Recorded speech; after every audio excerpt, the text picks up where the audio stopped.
बेलाच्या वेळेस प्रेग्नेन्सी राहिली. त्याच्यानंतर मग आम्ही ना दुसऱ्या अपार्टमेंटमध्ये, थोडा मोठा आहे ना अपार्टमेंट घेतला 2 BHK. तर तिथे ना मग तिथे राहायला लागलो. मग तिथे पण आहे ना हळूहळू मग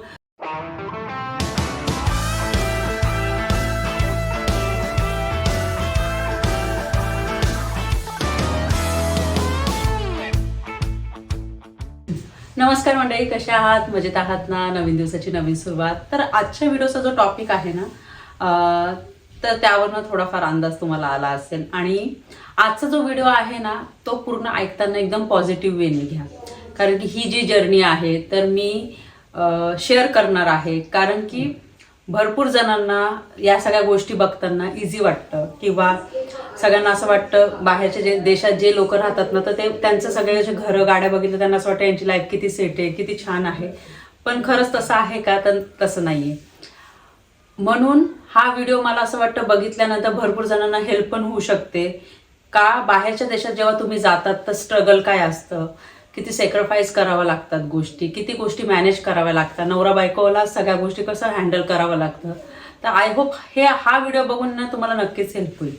प्लस मला ना इंस्टाग्रामवर एक मेसेज आला होता जेव्हा मी होम टूरचा व्हिडिओ शेअर केला ना, तर खरंच खूप छान कमेंट होता का कोमल किती सुंदर घर आहे, तू लकी आहे, तुला किती सगळ्या गोष्टी मिळाल्या इझिली. तर कमेंट तर खूप छान होती, पण एक गोष्ट मला आहे ना ते एक थोडीशी अशी खटकली का तुला सगळ्या गोष्टी इझिली मिळाल्या, किती छान आहे, लकी आहे. तर ॲक्च्युली तसं नाहीये. म्हणजे आम्हाला आता इथे येऊन 9 वर्ष पूर्ण होतील, ऑगस्टमध्ये 10 स्टार्ट होईल.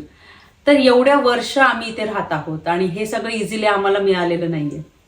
जेव्हा म्हणजे आमचं लग्न झालं त्याच्या अगोदर पण मनोज आहे ना असं आउट ऑफ कंट्री 15 दिवसासाठी 1 महिन्यासाठी यायची. पण जेव्हा लग्न झालं ना आमचं तर मनोजने मला सांगितलं होतं का कोमल मला आउट ऑफ कंट्री जायचं आहे, मला जॉब करायचा आहे, मला एक्सपिरियन्स घ्यायचा आहे. तर म्हटलं ठीक आहे, चांगली गोष्ट आहे. आणि मी त्यांना सांगितलं का ठीक आहे, मी सपोर्ट करायला तयार आहे, सगळ्या गोष्टी मॅनेज करायला तयार आहे, टेन्शन घेऊ नका. आमचं लग्न झालं, आम्ही रेंटवरच राहत होतो तिथे. नंतर मग परीचा जन्म झाला, प्रेग्नेन्सी राहिली, परीचा जन्म झाला, आम्ही हॅप्पी होतो. आणि त्यानंतर मग आम्ही पुण्याला घर घेण्याचा विचार केला. पुण्याला घर घेतलं. त्याच्यानंतर त्या गोष्टी मनुष्य डोक्यात होत्याच का आपल्याला बाहेरच्या देशात जायचं आहे. आणि त्याच्यावर 1-1.5 वर्ष त्याच्यामध्ये गेला आणि फायनली त्यांना ऑपॉर्च्युनिटी मिळाली आणि आम्ही सगळे खुश होतो. पण सगळ्यात मोठा टास्क हा होता का आपल्याला बाहेरच्या देशात जायचं आहे आपल्या फॅमिलीला सोडून. कोणी गाईड करायला नव्हतं, कोणी सांगायला नव्हतं का तिथे काय मिळतं नाही मिळतं, कोणत्या वस्तू घेऊन जायच्या. आम्ही फक्त 4 बॅग घेऊन आलो होतो, फक्त 4 बॅग. 4 बॅगमध्ये आमचा संसार होता. परी 1.5 वर्षाची होती. एवढ्या लहान बाळाला घेऊन बाहेरच्या देशात जायचं, कसं मॅनेज होईल, काय होईल, तर ते एक टेन्शन होतं.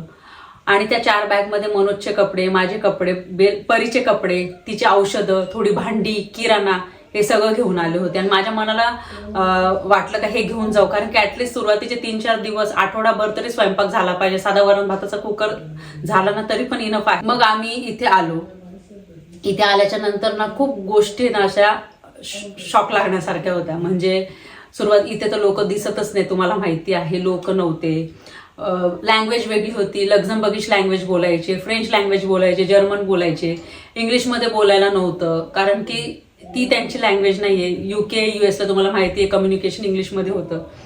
तर इथे वेगळी लँग्वेज असल्यामुळे तर अजूनच थोडंसं डिफिकल्ट गेलं. सुरुवातीचे जे 6 महिने आहे ना खूप डिफिकल्ट गेले माझ्यासाठी. म्हणजे देश वेगळा होता, आपली भारतीय लोक तेव्हा जास्त नव्हती. परत वातावरण इतकं विचित्र असायचं. 2 वर्ष लागली ते वातावरण ऍक्सेप्ट करण्यासाठी. भाज्या आपल्यासारख्या नाहीये, जेवण आपल्यासारखं नाहीये.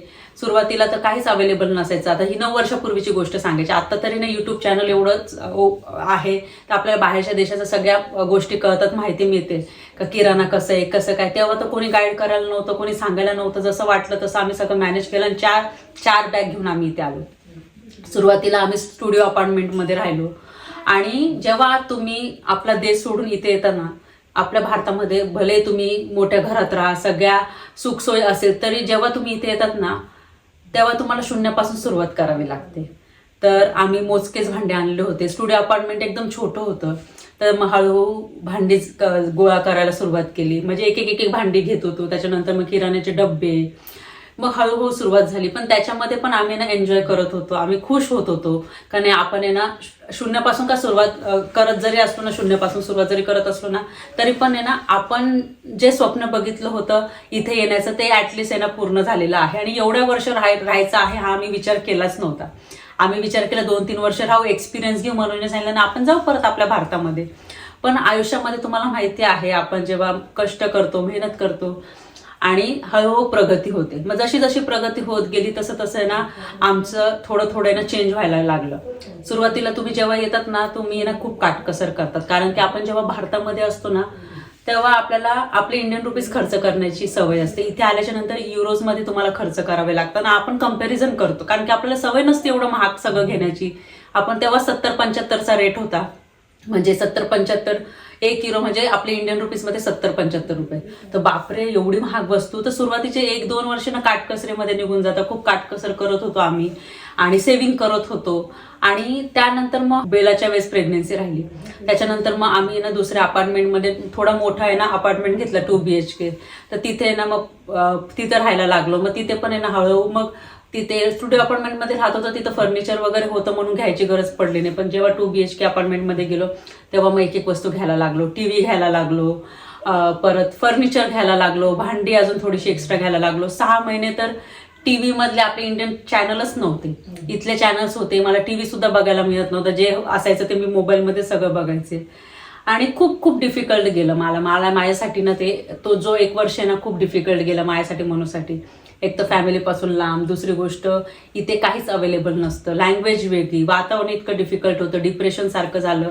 बेला एवढी लहान असताना एकटंच मॅनेज करणं, कोणी दिसत नाही आजूबाजूला, खूप काही गोष्टी झाल्या. पण मनोजचा माझा स्वभाव कसा थोडा समजूतदार असल्यामुळे कसं आम्ही सगळ्या ज्या गोष्टी होत्या ना त्या सगळ्या मॅनेज केल्या, सॅक्रिफाईस केलं खूप काही गोष्टी. आपण म्हणतो ना थेंब थेंब तळे साचे, तसं आम्ही केलं. इथे आलं काटकसं. मग हळूहळू कशी मनूची प्रगती होत गेली, हळूहळू त्या गोष्टी आमच्या होत गेल्या.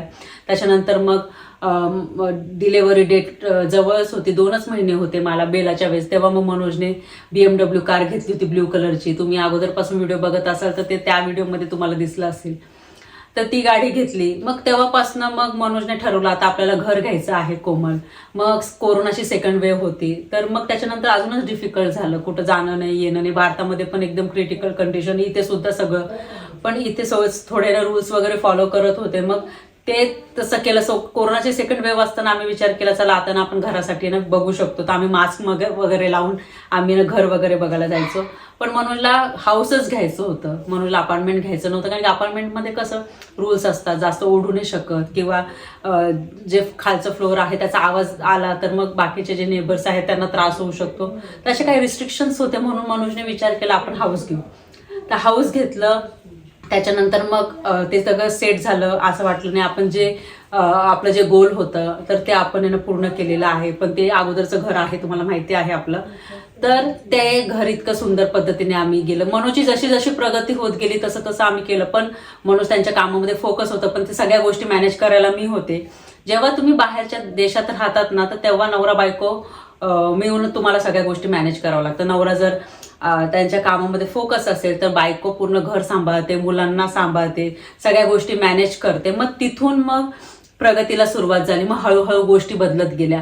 त्याच्यानंतर मग आहे ना मग मला ना परी-बेला क्रशमध्ये जायचं, परी स्कूलला जायची ना, मला नंतर बोर व्हायला लागलं. का आता मी काय करू युट्यूबचं, मला तर खूप बोर होते. मी काय करू, तुम्ही विचार केला चला आता आपण युट्यूब चॅनल ओपन करू, म्हणजे आपल्याला बोर होणार नाही. मग तेव्हा मी बिझी राहण्यासाठी युट्यूब चॅनल पण ओपन केलं. पण ते लकीली ते ग्रो पण झालं आणि इतकी छान युट्यूब फॅमिली आहे माझी. आणि मी माझं जे युट्यूब चॅनल आहे ते माझं पॅशन आहे. आणि ते पॅशन फॉलो करता करता मी माझी लाईफ कशी मॅनेज करते. इव्हन आम्ही मराठी फॅमिली बाहेरच्या देशामध्ये कशी काय सगळ्या गोष्टी कशा हँडल करतात, किंवा शून्यापासून इथपर्यंत पोहोचेपर्यंत ती जर्नी थोडीफार आम्ही ना त्या युट्यूबवर शेअर केलेली आहे. माझं अगोदरचं जे घर आहे त्याचा होम टूर दिला होता मी. आणि परिवेला खूप लहान होत्या. त्याच्यानंतर मग आम्ही मागे वळून पाहिलंच नाही. मग नंतर सगळ्या गोष्टी तुमच्यासमोर जसं जसं आमच्या आयुष्यामध्ये घडत होतं तसं तसं थोड्या गोष्टी आम्ही तुमच्यासोबत शेअर केलेल्या आहे. पण या गोष्टी लगेच घडल्या का? नाही, खूप वर्ष लागलेले आहे. 9 वर्ष झालेले आहे. आणि या गोष्टी लगेचच घडत नाही. माझ्याच बाबतीत नाही सांगत आहे, माझ्यासारखे जे भरपूर लोक आउट ऑफ कंट्री राहतात, म्हणजे वेगवेगळ्या देशांमध्ये राहतात, ते रिलेट करतील. का तुम्ही येतात 4 बॅगमध्ये फक्त सामान घेऊन येतात, त्याच्यानंतर तुम्ही एवढं सगळं अर्न करतात, एवढं सगळं विश्व निर्माण करतात, तर त्याच्यासाठी मेहनत लागते, खूप वर्ष द्यावे लागतात, सुरुवातीला काटकसर करावी लागते, खूप गोष्टींचं सॅक्रिफाईस करावं लागतं, मेंटली पण तुम्हाला खूप जास्त त्रास होतो. या सगळ्या गोष्टी मॅनेज करून तुम्ही इथपर्यंत पोहोचत असतात. इझिली एखाद्याचं घर बघितलं, गाडी बघितली, तर त्याचा अर्थ असा होत नाही का हे सगळं इझिली मिळालेलं आहे किंवा एखाद्याची लाईफ खूपच लकीली सगळं एखाद्याला मिळालेलं आहे असं नसतं. जरी नवरा खूप काम करत असला, चांगली प्रगती होत असली असते नवऱ्याची जरी होत असली ना, तरी पण ते मॅनेज करायला बायको असते. दोघं मिळून समजूतदारीने सगळ्या गोष्टी करतात, तेव्हा त्या गोष्टी सक्सेसफुल होतात. तर आजच्या व्हिडिओमध्ये मी हेच सांगायचा प्रयत्न केलेला आहे का या गोष्टी जेव्हा आपण बाहेरच्या देशामध्ये मॅनेज करतो ना, तर मग थोडासा त्रास होतो आपल्याला. सुरुवातीचे 2-3 वर्ष तर त्रास होतो, पण जे युरोपमध्ये राहतात, जिथं बर्फ वगैरे पडतो, तर त्यांना तर खूप जास्त त्रास होतो. पण मी नेहमी म्हणते, तुम्हाला जे करायचं आहे आयुष्यामध्ये किंवा आमच्या आयुष्यामध्ये आम्हाला जे करायचं होतं, जे गोल होता, तो आम्ही पूर्ण करण्याचा प्रयत्न केलेला आहे. आणि तशा गोष्टी मी थोड्याफार तुमच्या सोबत शेअर केलेल्या आहे. आणि आजचा जो व्हिडिओ बनवण्याचं कारण जेन्युनली ज्या खऱ्या गोष्टी आहेत त्या मी तुम्हाला सांगितलेल्या आहे. आणि माझ्यासारखे भरपूर लोक राहतात ना, तर त्यांनी सुद्धा त्या गोष्टी स्ट्रगल केलेल्या आहे, म्हणून मग ते पण त्यांच्या लाईफमध्ये सक्सेसफुल असतात. काही लोकांची लाईफ जर्नी जी वेगळी असू शकते, स्ट्रगल वेगळा असू शकतो, एक्सपिरियन्स वेगळा असू शकतो. माझा जो एक्सपिरियन्स होता तो वेगळा होता, मी तो तुमच्यासोबत शेअर केला. का आम्ही होतो तर आम्ही 3घच होतो सोबत आणि 4 बॅग्स. आमच्याकडे फक्त थोडीशी सेव्हिंग होती आणि जे 4 बॅग्समध्ये ज्या वस्तू होत्या तेवढंच होतं आमच्याकडे. ओळखीचं नव्हतं कोणी इंडियन्स नव्हतं इथे जास्त, ना ग्रॉसरी स्टोअर होते इंडियन जास्त. तेव्हा तर 2च होते, आता तर खूप जास्त झालेले आहे. आता भारतीय पण खूप जास्त प्रमाणात आहे इथे. तेव्हा 9 वर्षपूर्वी आम्ही जेव्हा विचार केला ना, तर म्हटलं अरे आपल्याला गाईड करायला कोणी नव्हतं, आपल्याला सांगायला कोणी नव्हतं का कसं असणार बाहेरच्या देशामध्ये, इथे कसं हँडल करू शकतो आपण. कोणीच काही सांगायला नव्हतं ना, आयडिया होती. पण जसं जसं समजत गेलं तसं तसं त्या गोष्टी करत गेले. लगेचच मी शिकले का नाही. मनोजला तरी पण बाहेर येण्याचा थोडासा एक्सपिरियन्स होता, पण मला तर एक्सपिरियन्स नव्हता, कारण की मी तर कधी आउट ऑफ कंट्री गेले नव्हते, मला तर माहिती नाही. तर मग तिथं कसं मॅनेज करायचं, सगळ्या गोष्टी कशा करायच्या त्या हळूहळू शिकले मी. आणि तसा एक्सपिरियन्स घेऊन बेलाची डिलेव्हरी सुद्धा इथे करणं, त्याच्यावर अजून स्ट्रॉंग झाले. आम्ही दोघांनी त्या सगळ्या गोष्टी मॅनेज केल्या. आम्हाला असं वाटतं आपण मुलांना जन्म द्यायचा विचार करतो तर सांभाळायची पण जबाबदारी आपलीच आहे, कधीच कोणाची अपेक्षा करायची नाही अशा वेळेस. तेव्हा मग आम्ही त्या विचाराने सगळ्या गोष्टी हँडल केलेल्या आहे. आणि ही जी जर्नी आहे ना, काही मिनिटांमध्येच मी शेअर केलेली आहे तुमच्या सोबत, पण आम्हाला त्याच्या मागे खूप काही स्ट्रगल करावा लागला, खूप काही सॅक्रिफाईस करावे लागले, खूप काही काटकसर करावी लागली. तेव्हा या गोष्टी आता सक्सेसफुल होताना तुम्हाला दिसत आहे. आणि थोडक्यात मी या गोष्टींना तुमच्यासोबत मांडण्याचा प्रयत्न केलेला आहे. ज्यांना इच्छा आहे बाहेरच्या देशामध्ये यायचं आहे, तर थोडाफार गोष्टी तुम्हाला मॅनेज करावं लागणार आहे. व्हिडिओ आवडला असेल तर व्हिडिओला लाईक करा, शेअर करा, सबस्क्राईब करा. भेटू आपण लवकरच नवीन व्हिडिओमध्ये. तोपर्यंत सर्वांनी काळजी घ्या. बाय.